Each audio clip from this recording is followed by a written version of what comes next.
All right, so I believe we're live on YouTube. So welcome everyone. So hopefully, others can join us, but a lot of, I know that they're watching us on social media platforms. All right, so welcome to the Smart Dialogue series. I always give this brief introduction. So one of the key aims of the dialogue series, as you might be aware, is forging meaningful connections through diverse seminars on social media research.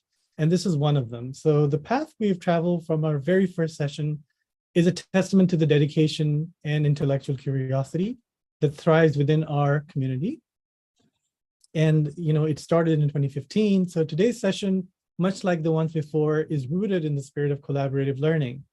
The casual and collegial atmosphere we foster or try to foster is by design. So we encourage not just listening, but active participation towards the end of the presentation and a healthy debate. So this is how our typical session is organized. We first have our guests present the research in the first 40 to 45 minutes. After the presentation, we open the floor for questions and answers, and you can either raise your hand to ask a question or simply type in a message in the chat. This session is live streamed on social media as well, and questions and comments are welcome there. So my vision of the Smart Dialogue series has been to provide a platform where voices from different disciplines, backgrounds, and perspectives converge and are welcome. So it is in this spirit that I today welcome Ms. Kim Nault from Telfer School of Management at the University of Ottawa in Canada. Ms. Nault is currently a Ph.D. candidate in the Digital Transformation and Innovation program at the University of Ottawa. And she's also a part-time professor, teaching assistant, and a researcher. Her Ph.D. thesis research explores human-artificial intelligence collaboration with a focus on promoting the acquisition and maintenance of knowledge and skills while benefiting from AI tools. With a primary research lens in human-computer interaction, her research interests further span across learning design, learning systems, UX, and digital transformation or disinformation. So let's embark on another engaging and enlightening journey. I hope you leave today's session with new knowledge, ideas, and perhaps the motivation for future collaborations. So let the dialogues begin. You're welcome, Ms. Nault, to share your screen, and we can go ahead from there. Sure, I will do that now. Okay, I think we're good. Can you see my screen? Yep, yes. Okay. Okay, well, thank you so much for having me. Today I'm going to be talking about a research project that was done last year, where we explored the usability of disinformation countering tools. And our paper was recently published in the Frontiers Journal in Computer Science. And this is just a screenshot here of the journal. So before I get into the topic, I have to give credit to the research team that worked on the project. It wasn't just myself. It was led by my supervisor, who is Dr. Omar Ruhi, as well as Ola, Rehane, Lacey, and Katiana that worked on the project at different points in its journey. And just to show the interest shown by the Government of Canada, the project was actually funded by the Department of Canadian Heritage. So they are definitely paying attention to this challenge that we're witnessing in society today. Now, in defining digital disinformation, I don't think I need to spend too much time on this because unfortunately it's quite prevalent in society, and it does appear in different forms. Just very briefly, misinformation, which is a commonly used term, it's where false information is spread without the intent to harm. Malinformation, it's genuine or true information that's deliberately manipulated or taken out of context and then shared to deceive others. Disinformation, which is the term that we've adopted today, it's when information is created and it's known, those who create it know that it is false, and its intent is to deliberately deceive individuals. And then digital disinformation, specifically, it's looking at the artifacts or the content that's created to be shared on digital platforms. And the reason why we use the term digital disinformation in our project is because at this point, it's hard to really know the intentions behind why the information is shared. We don't know if it was intentionally created or not, so we just broadly adopted the term disinformation. Now, in our project, we were more focused on the usability of disinformation countering tools. Now, these are tools that are created to help individuals verify the information that they're reading online. So we wanted to see what is their experience with the tools. Are they well designed? Are there any challenges, or, and can we make any recommendations for improving their design that might promote individuals to use them more often, and integrate them in terms of verifying information before it's believed and possibly shared with others. Now, digital disinformation countering tools, there are different types. So most of the common ones are websites and browser extensions, although I believe browser extensions are less adopted. So websites, for example, Snopes is the most commonly known one, or Media Bias Fact Check, as I'm going to be discussing today, is another popular one as well. They're more commonly used than the browser extensions themselves. There are mobile apps that have been created as well, but again, just as with browser extensions, unfortunately, their uptake has been quite limited. And just for clarification, so when in our study, we were particularly looking at websites and browser extensions.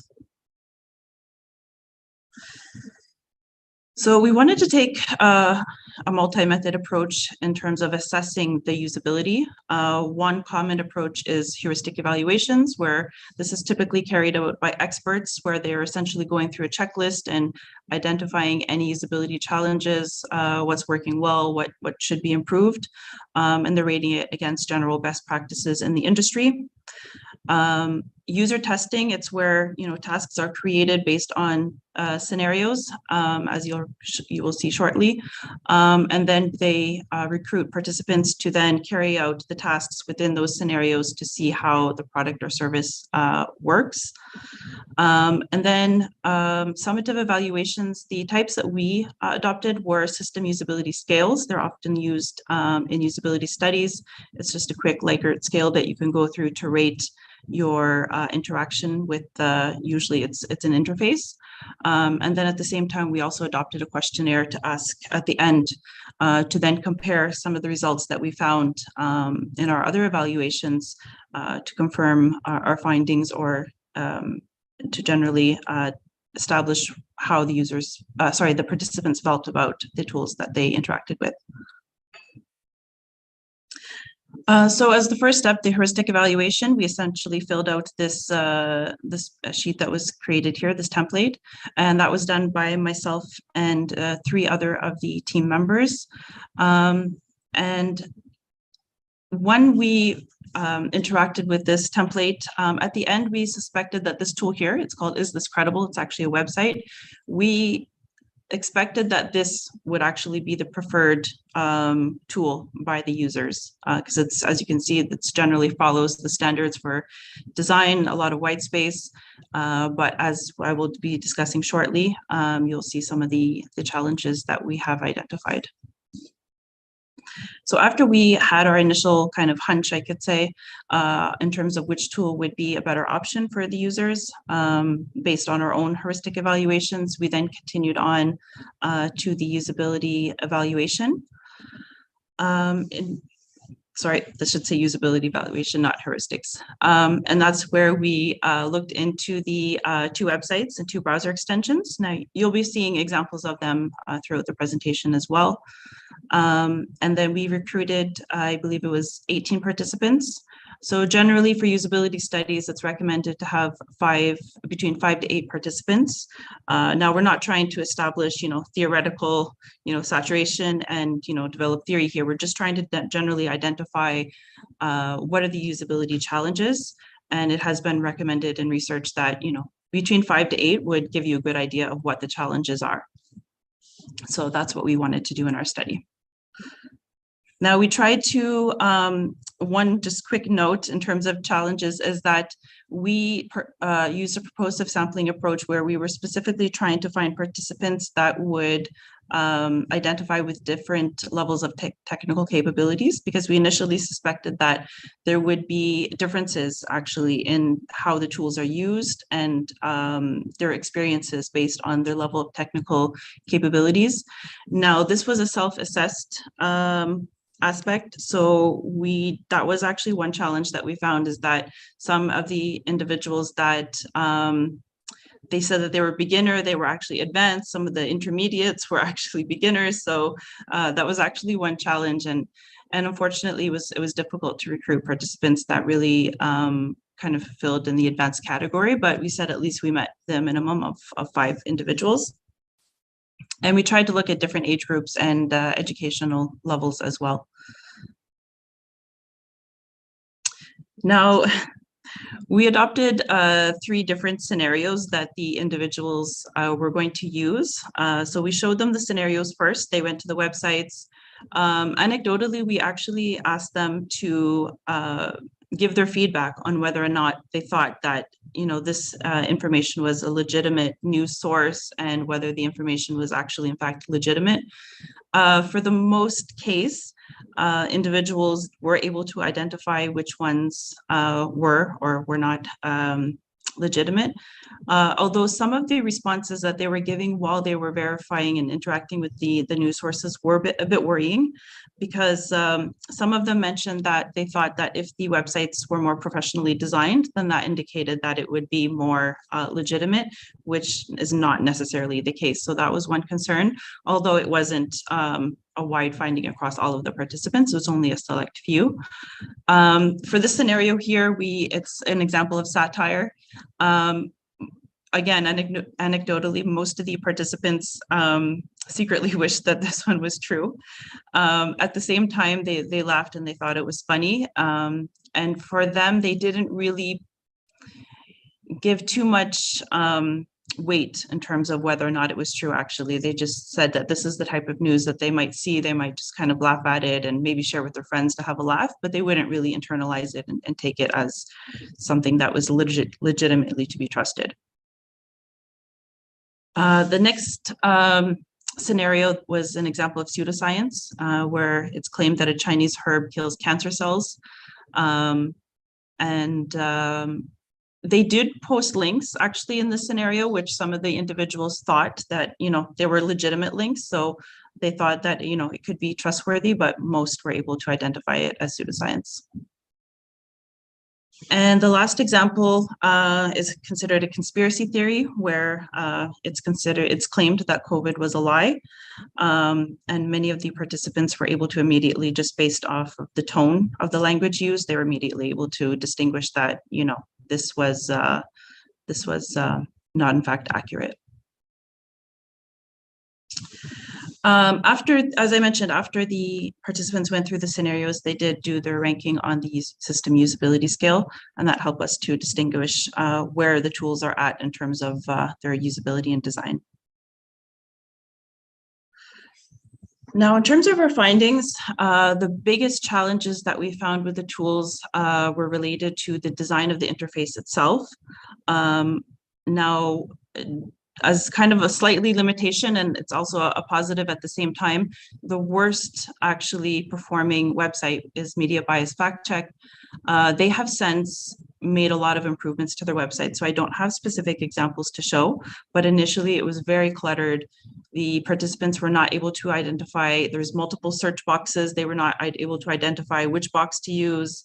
They thought even like the website itself was like sketchy and not something to even be trusted. So that was a very big concern, that if tools are being created that already do not look trustworthy, then that would definitely have a negative impact on their uptake in verifying this information. So after that, there was an issue with verifying information, and I'll show examples shortly. Then receiving the results, they were also a little bit confused about whether or not they had actually received the result, and then understanding the language in terms of the results that were received. So to give you a bit more of information, so this tool is, just have to move my thing here. So this tool you'll see shortly, it's the newsroom, and you will see that it's a browser extension. Now what happens is that once the extension is opened, nothing initially happens. So you see here in the video, I'm going through the website, and it's only once I started scrolling that the extension actually came up. And then I was able to, the box opened and I was able to go through the tool. So some of the participants didn't actually see it come up because it's, depending on how much content is on the screen, you don't actually see it, the icon. And the other challenge is that you have to actually start scrolling through for it to actually open. Now it has been improved quite a bit, because initially once that box was opened, you could not get it closed. And then that was it with interacting on the website. So that was a challenge, although most of the users did appreciate the design, just how to find it and then to close the box was quite a challenge. Yes, the next one. So is this credible? So although we initially suspected that this would be a great tool and users would prefer this one, although it very clearly says paste a URL of a news article to see its rating, not all of the participants actually noticed that. So they were trying to type in, terms related to what they were trying to verify, and they would get no results. Yeah, so that was the first issue. The ones who did see that you could paste a URL, there's two challenges. So the first one is that it just kind of, the search box is highlighted in red, and then there is text in red that appears at the bottom. Now, typically this means that there is some kind of error. So a lot of the users initially thought that that meant that there was no results, that they could not verify this news at all. But if you look closely, it actually says questionable news at the bottom. So those who did see that it says questionable news, then they were not quite satisfied with the result that was provided. So they were asking questionable news in what sense, why. They were looking for more feedback. And so just to mention anecdotally as well, so we, when we were interacting with this tool, when we use more mainstream news sources, it did provide much better feedback, and it was able to give us more results. But that is one limitation, that, these news articles that might be forwarded through WhatsApp and, not quite hitting mainstream, so they are not quite being addressed in the disinformation tools. The next issue overall was understanding the results. Now, for those of us who grew up in North America and are, know pop culture and all these terms, so tinfoil hat and quackery, we understand what they mean, but especially the individuals whose English was not their first language, they had no idea what tinfoil hat and quackery meant. So using this as a rating scale was not clear for them. They didn't understand what it meant. And then also, if we see the rating scales down below where it says, under factual reporting, high, mostly factual, mixed, low, very low, they also wanted more clarification in terms of what those terms actually meant. So the terminology that was being used is not clear for individuals to really understand the feedback that is being given.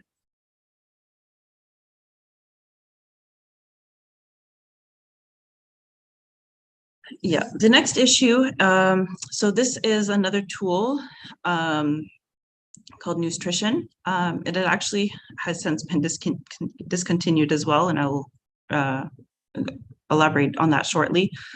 So what it does is that it gives you feedback across the screen. So you see here this orange banner. It gives the feedback, immediate feedback. You can click to learn why. It also has, it's a browser extension, so it has this box that you can open up as well. And then you can click and go to a website to have more information. Although, they're providing immediate feedback through multiple methods, the users mostly still felt uninformed when they were interacting with it, because there was not a lot of context into the hows or the whys. They really wanted to understand why the publisher was problematic, and there was not a lot of information given. Also on that note, once you go to the website, they do mention that if you log in, you are able to receive more information, which most of the users were not willing to do. So they, didn't want to have to create an additional account to try to find out why something may or may not be accurate. That was an extra step that they did not feel comfortable taking.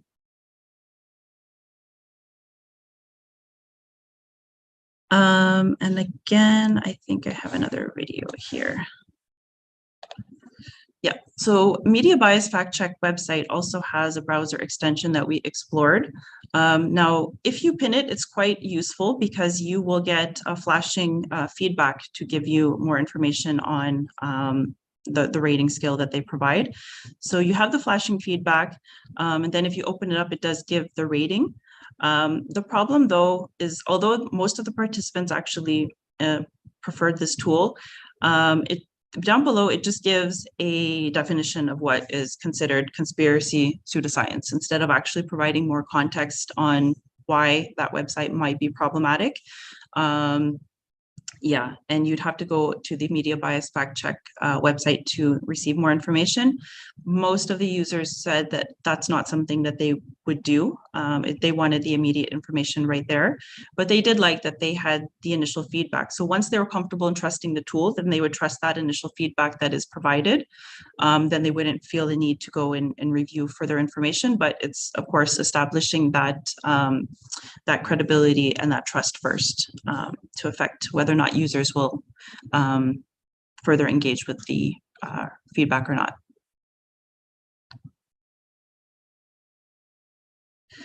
So on the same note, at the same time, there's another challenge that the website, the scenario that was for satire, the voodoo doll, the hairdresser that creates voodoo dolls from their customers' hair, the feedback that they gave, the color was green. So immediately some of them commented that, green usually means good or go. So they mentioned that that was not a good choice to use because that would possibly signal to the users that, this is a good source of information and they would quickly move on without further investigation. So that is one thing that they, and we found that has to be paid attention to is in terms of any colors that's used to give feedback. They have to be very careful with that.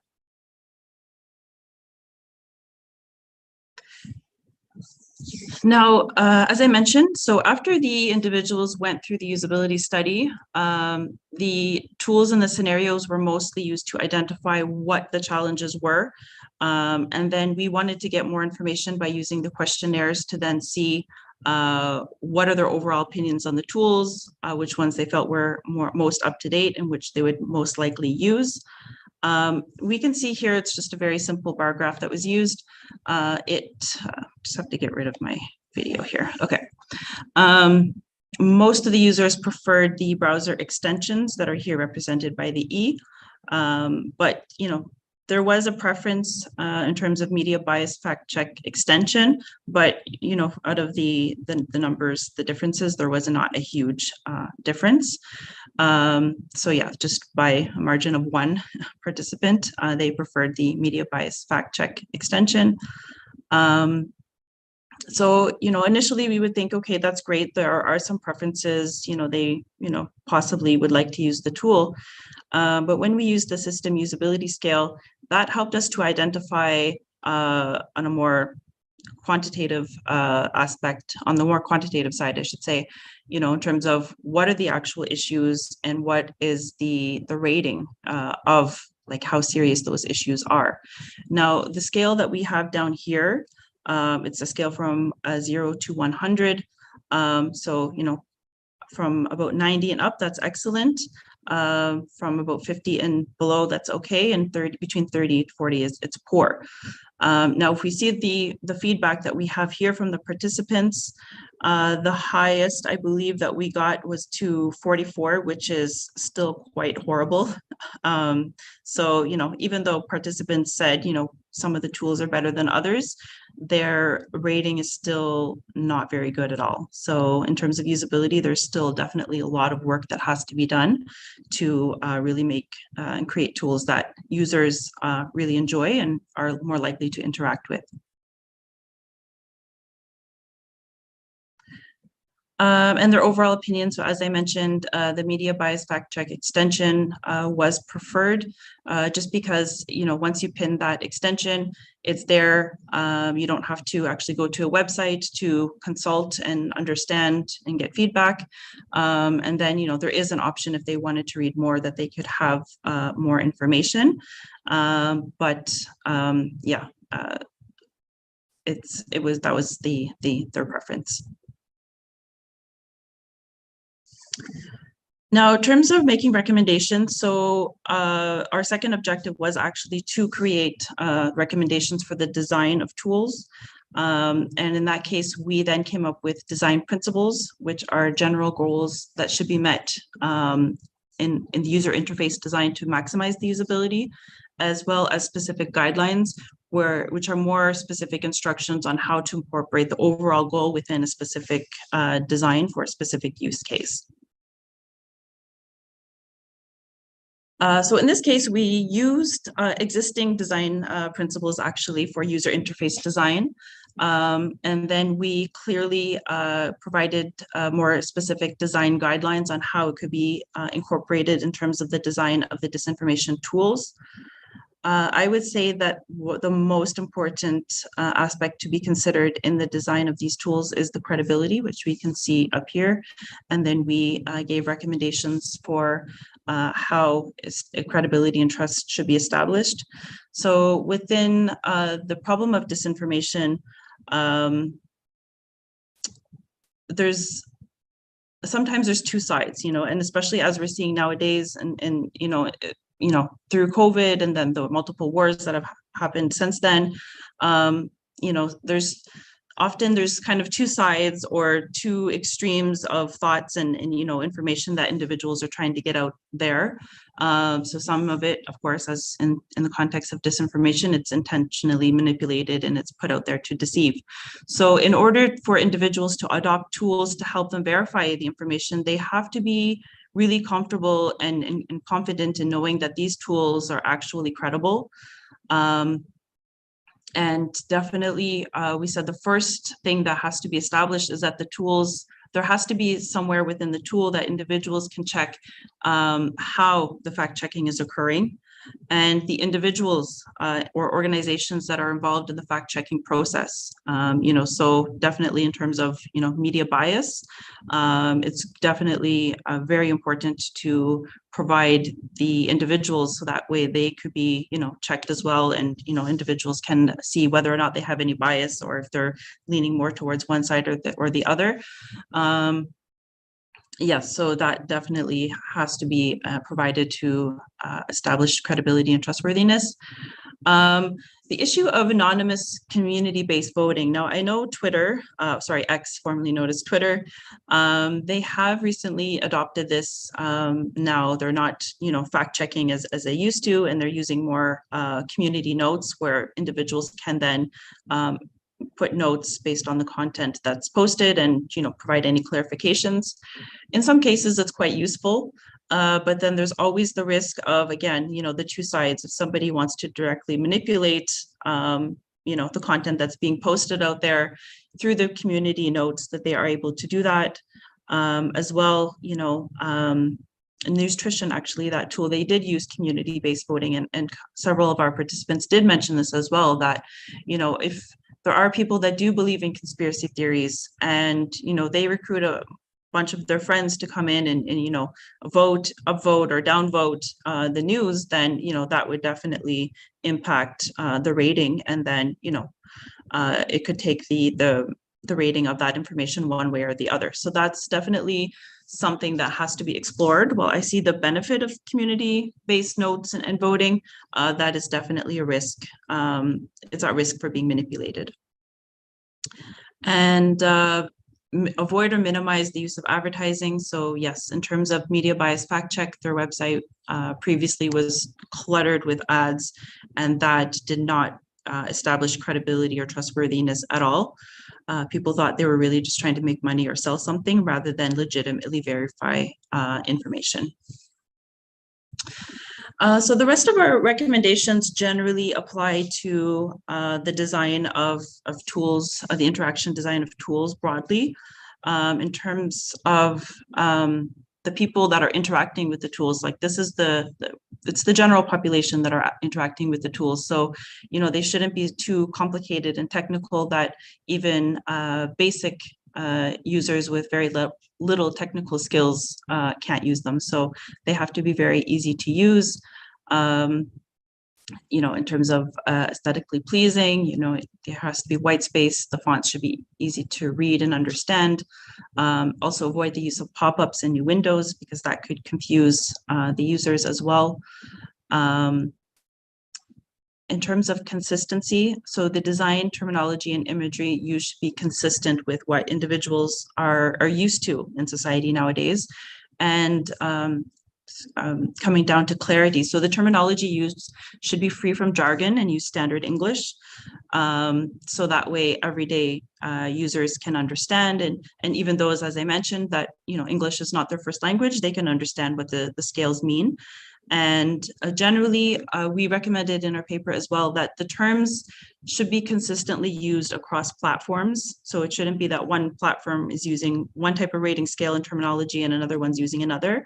There should be consistency so that way users can really, and again, this adds to the credibility and the trustworthiness, and understanding. So that way users are more comfortable interacting and completely understand the results that are provided. And the rest, you can read the paper to have a little bit further explanation. But these recommendations that were formed, they were mostly geared towards individuals who are creating these tools, to make them easily usable for individuals. We did provide several other recommendations as well in terms of research and academia. One thing we noticed, although it wasn't widespread within our participants, is that there was one of them who acknowledged that she does believe in conspiracy theories, and another who did comment that individuals who already believe in conspiracy theories might be affected in terms of whether or not that they want to interact with these and engage with these type of tools. So definitely, I think there needs to be more research in terms of the mental models that individuals have, including their pre-existing beliefs and how that impacts whether or not they're going to use the tools, and what information also is useful for them in terms of interacting with the tools. Like what kind of background information needs to be provided in order for them to actually impact whether or not that they are going to believe in what they are reading. So that's something that's very important. Because yes, definitely individuals that already believe in conspiracy theories, if they go to a website or some tool that tells them that something is not a conspiracy theory, then that will completely dissuade them from interacting with that tool again in the future. And we want to create these tools in a way that can help debunk, this information and these biases as well. And on the sorry, I wrote academia, it should be industry. On the industry side, definitely media literacy is still very much necessary. So the media literacy actually would help users accept the need for these tools. First of all, it should be a multifaceted approach in terms of individuals recognizing, first of all, that they do need to verify content that they are interacting with. They have to be aware that disinformation, misinformation is definitely a very huge risk and is very, very prevalent in our society nowadays. And they need to make these efforts to verify the information that they're interacting with before they fully believe it, and then forward it to all of their friends, and then continue its spread. So definitely there's a lot more efforts that are needed to be made in terms of getting individuals to understand this part. And I'm just taking my time. I think we're going to finish early. So some of the limitations in terms of our study on that side, many of the tools that we did investigate are now discontinued, or not all of their functionality is working. So on the plus side, the Media Bias Fact Check website has been updated. It's much better than it was in the past. So hopefully that will encourage individuals to use it. The nutrition tool that had the yellow banner at the top, it was actually discontinued when we were on our second last, or I think it was our last participant. Suddenly a lot of the functionality stopped working, so that was one limitation. The website, Is This Credible? Actually, I just went to it today to check and see if it had been improved, and it's no longer working at all. They do have a browser extension, which is called The Factual. It's actually quite good for mainstream news sources, so that is a benefit. But with that said, the limitation of the tools being discontinued, that actually also demonstrates that there's really a lack of effort in creating and maintaining these tools. So that's something that definitely has to be addressed, is that, you know, while yes, in terms for our study, it is a limitation, but on the community-wide scale, there's definitely a lack of efforts that are being made to take a multifaceted approach to dissuade disinformation. So that is something that definitely has to be addressed. And that was actually all I had for today. If you have any questions, comments, please feel free to ask, or we can also connect on LinkedIn and you can send me questions afterward as well. And that's it for me. All right. Thank you very much, Kim. That was a very insightful presentation. I appreciate your time and effort in doing this. Certainly, there's no doubt that countering disinformation and the tools surrounding those efforts are very critical to the preservation of the integrity of online discourse. Yeah. We cannot even have or think about a healthy online discourse environment if we do not have these tools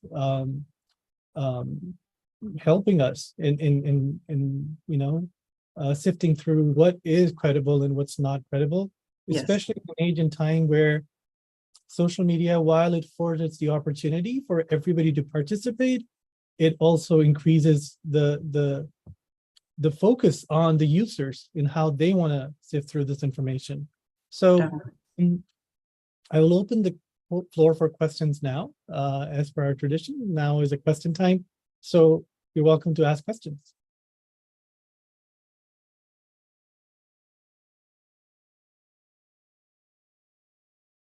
They're either very shy or I was very thorough and there's no questions. Andrew, go ahead. Hi, Kimberly, great presentation. By the way, I really enjoyed it.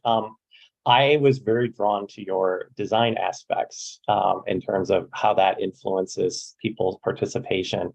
I used to always say when I worked in creative that people will assume a bad website means the food will give you food poisoning, which is not the case. Where do you think, outside of those, as trends change, like what are some things that you think communications professionals and practitioners can utilize outside of these recommendations or good examples when there seems to be such a diverse taste on what makes good design? Definitely, yes. And actually, on the design note, I was thinking about this on my way over before I was presenting that. As much as I'm making design recommendations, I do not have a design background myself. So I'm sorry, my PowerPoint was very like 90s PowerPoint designer. So I apologize for that. Hopefully the content itself came across in the message. Yeah, that's really hard to say because there was definitely, I can't say definitely, but there were some differences in terms of the older participants compared to the younger participants. The younger participants are, I want to say somewhat more media savvy, but at the same time, it was several of our participants were kind of humming and hawing over whether or not the scenarios itself, like those websites itself, were trustworthiness just based on the outline and the design of them. You know, when a very long time ago, and I attended a course in college, and it was essentially a media literacy course where, you know, they gave examples of, for example, as the scenarios that we've shown. And, you know, we first had to then decide, you know, does this look trustworthy? Why or why not? And then the professor went through and really thoroughly gave us an understanding of, yes, while it may look like this and X, Y, Z, it actually, is not the case for XYZ reasons. And he gave us hints of what to really look for when we are interacting with the content rather than the overall design of the content. So that was definitely very useful for myself. When I started this project, I went back to see if I could find the same course at the college, and unfortunately I could not find it anymore. And I was shocked. I was like, this is like more than ever, this is when we need it, because at that time, and this is kind of showing my age, I think, at the same time, at that time, most of our news was coming still from newsprint, like we were having like news online and everything, but we didn't have social media in the same sense that we have it now, and we were not using it in the same sense that we're using it now. So while, yes, design can be created and it looks pretty and it looks trustworthy, we definitely have to put more emphasis on the content itself, and there has to be more education on that, because like some of the users acknowledge that, it looks trustworthy, so I'm, initially I want to believe it, but then they immediately caught themselves and they said, wait, no, that's not like a good yardstick to use, while others were like, it looks, very professional, so it's true. So rather than focusing so much on the design, we need to focus on educating in terms of the content and how it's presented, and what to really look for when we're interacting with that content. I think that's, design trends will come and go, but in the end, it's the content that we're interacting with that has to be verified more than anything else.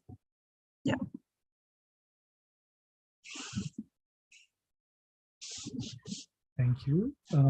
Any other questions before I go to my questions? So I just want to give everybody a chance. All right.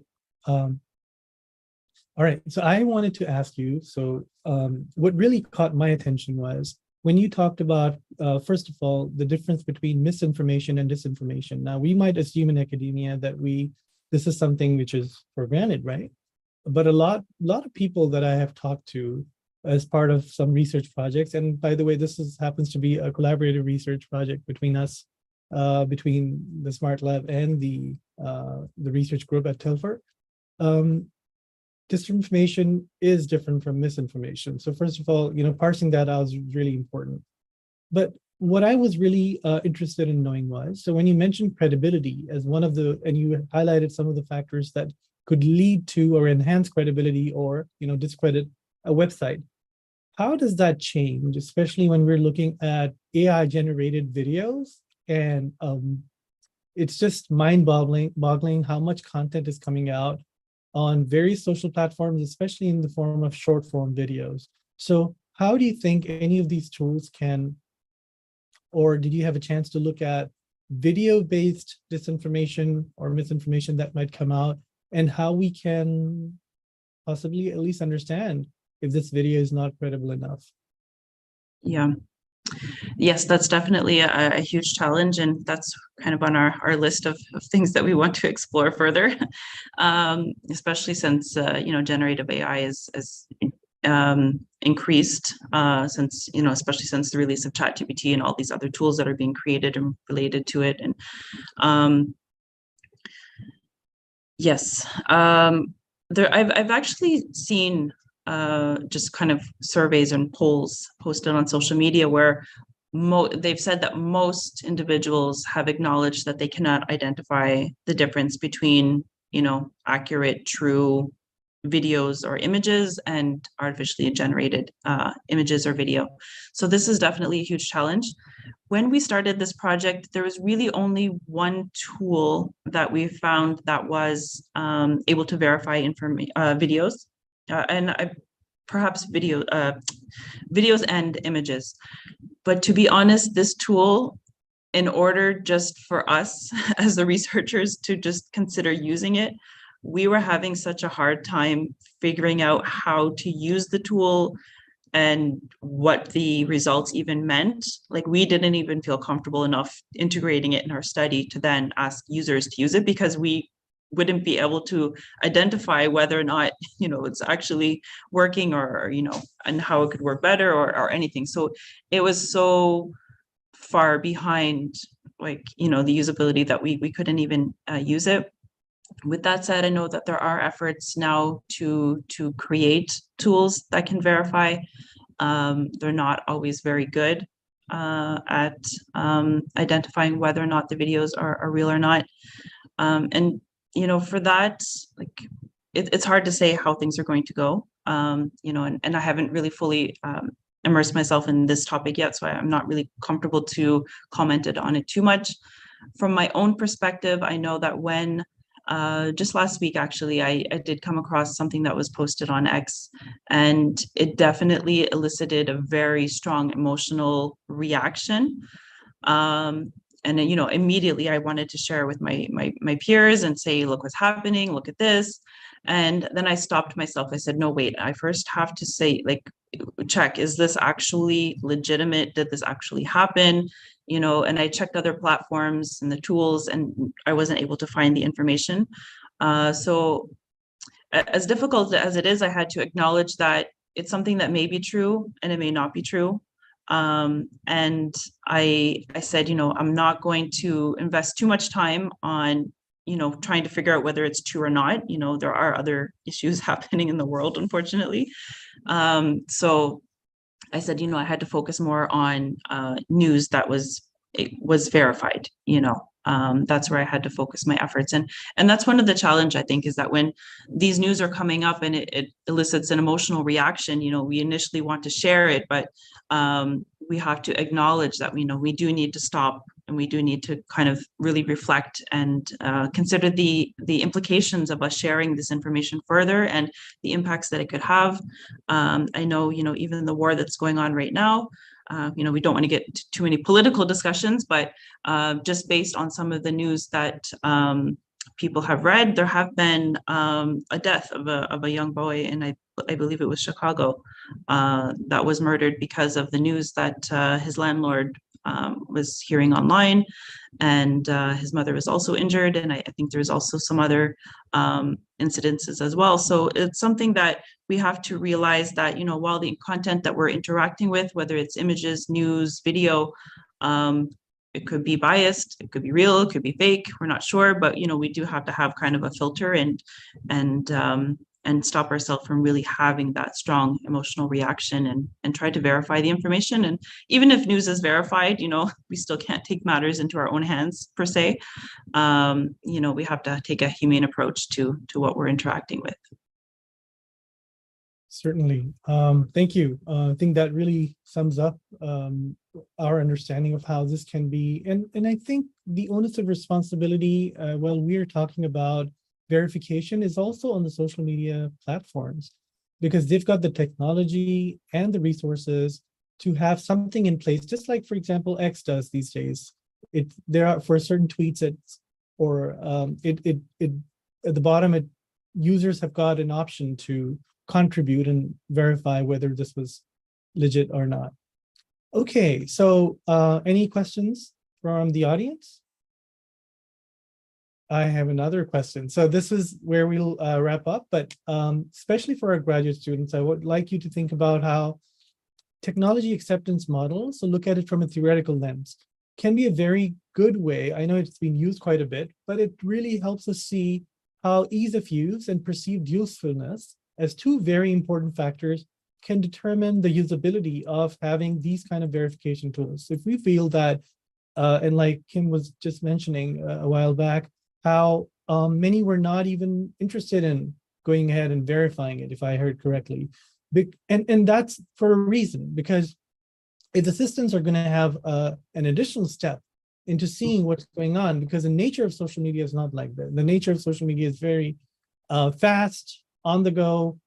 We just quickly look at it, and hardly anybody invests the time and effort to go ahead and verify some information. So although that is very important, as you just heard from an example about a killing in Chicago, how this could, and many other parts of the world, there are countless examples of how misinformation, disinformation led to violence in different areas. So that's really sad. And taking a humane approach and literacy in terms of how people would understand and digest news, I think that's a literacy that we really need to invest in. As academics, as for government policy, this is something that needs to be done. These are the kind of dialogues we need to be having. So Thank you again. I think this is where we want to wrap up today's session. It was a very enlightening session. I would like to thank you all, especially Kim for presenting and others for listening to the dialogue series. See you again with another insightful session right here with me. Keep connected.